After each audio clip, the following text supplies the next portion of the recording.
I hear you. I feel you. You just bought that Lance pack. You've painted up some new units. You get that one mech on the table that you've been really excited tactically to play. And it didn't quite work out.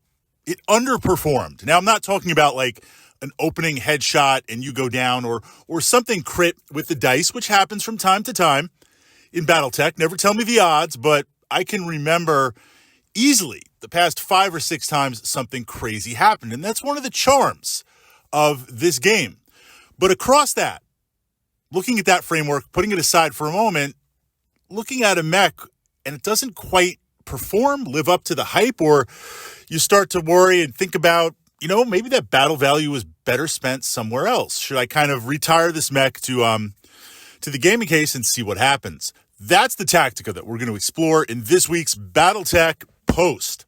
So naturally, and I don't mean this critically, naturally understanding movement, firing arcs, base mechanics of Battletech. That's the first thing. Do you have a level of proficiency with understanding how the game maneuvers and how to move your pieces on the table, whether it's hex map or traditional wargaming table?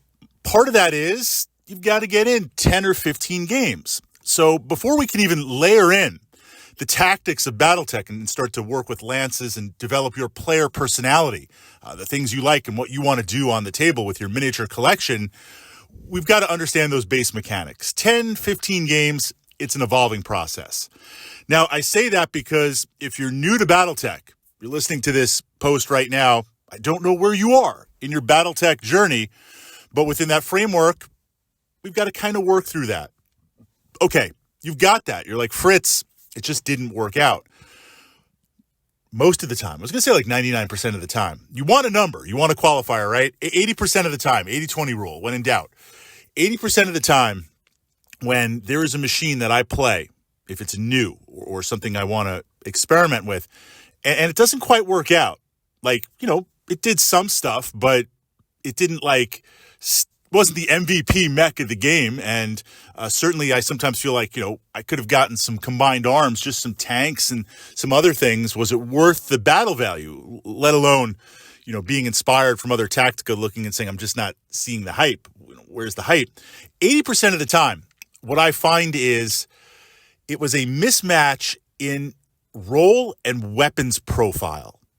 A mismatch. I didn't align what the mech was intended to. Now, in Battletech, we see, you look through the tech manual, and the first thing you begin to realize, I love looking through the tech manuals, the different eras and stuff. It's like a brochure to try and sell me some mechs. Unlike other wargaming systems, and I need to kind of sidebar here for a moment. We've got historical wargaming, and let's call it fantasy or sci-fi wargaming. Historical wargaming is very much what happened to this battle, and I know there's some alternative historical wargaming out there, but stuff like Chain of Command, DBA, DBN, Napoleonics, things like that. This is the battle. We're going to recreate that battle with the terrain and everything. Talk about troops being painted a certain way for time period, and within that, you're going to go to war with what you have. I'm going to go to war with what I have. It might be fair. It might not be fair. It probably isn't fair for one side. And we're going to recreate history and ask the question, what if you were there? What if you did it? So, we see this with historicals. When I play my Romans, well, what time period are we talking about, right? If you say Romans, I think of Gladiator and stuff like that. Well, there were different time periods to play, and that had different tech and different builds. So with this historical wargaming, you're kind of locked in. Then when we get to modern wargaming, stuff like Battletech, Warhammer 40K, X-Wing miniatures, it's this idea that you have a list that you can pull from an army book, and you have a number of points or power points or support points or squadron points, and you build a list, battle value, C-bills. And within that, there's this idea that more or less, things should be equal. Now, layered over that is the fact that unlike some other war games that I often say Battletech didn't take itself very seriously, and it was like the 80s hyped up crazy, borrowing from a lot of sources. But there was this idea, and we see this in the role-playing games with Battletech. I know we're sidebarring into a little bit of lore here, but this is important because I don't want you to give up on that mech. I want you to get it back on the table and start winning, getting that tabletop glory. You see Battletech in the RPG, there's a lot of political intrigue, and the idea mechs are the hot commodity with the Star League. So all of a sudden, everybody's trying to sell everything. And the Star League being this, massive organization just with C-bills to throw, everyone, corporations, General Motors, things like that, they want a cut of that pie. So you see some mechs that in-game are designed for various roles. You see some mechs in-game that aren't very good at all. The tech manuals, it's just to make a quick buck, literally quick sell. You see some mechs that are really good, but boy, to support them in the battle value, I'm not disputing their effectiveness and their awesomeness, but they're expensive, really, really expensive. So we need to take into account that not all mechs are equal, and some mechs are really, and look, we all have our favorite mechs. That's why I'm not naming names. I can easily name a couple of machines that I regularly play. And you're like, this is the Battletech dude, Fritz? This is what he's playing? Like, these machines are dogs. They're trash. I don't always fill my list with those, but there's some machines that I love the quirks or I've played for years and I've got a lot of history behind the miniatures, and I'm out there earning that battle value, those C-bills, and that tabletop glory. So I'm not going to get into specific machines, although we'll look at a few in a minute that I play, but they're not all equal. So the first thing you have to align is, are you using it for what it's intended? Okay, first example. I like the Vulcan. It's kind of an interesting looking mech. I'll play it City Fight, City Tech. Here's the honest truth. It's a mech that was designed to engage vehicles and infantry. Now, against vehicles and infantry, and I pushed up to the playlist here, the archive, Battletech, we get into some infantry tactics, some vehicle tactics. I'm going to summarize this. Obviously, it's a little bit more in-depth, but I don't know where you are in your Battletech journey right now. Vehicles, they're more prone to motive hits and criticals and taking damage than a battle mech. And likewise, for the most part, battle mechs can navigate through all terrain. Vehicles are affected by terrain and various things.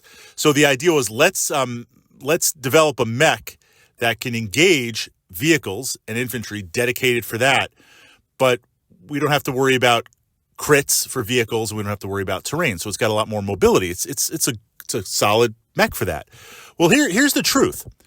Going up against other mechs, if you've got a Vulcan, and we're not talking about variants here, you're going up against other mechs, you're going to be ho-hum. You're going to be lackluster. I mean, you're not really doing much. Other mechs are just going to really push you and dominate you.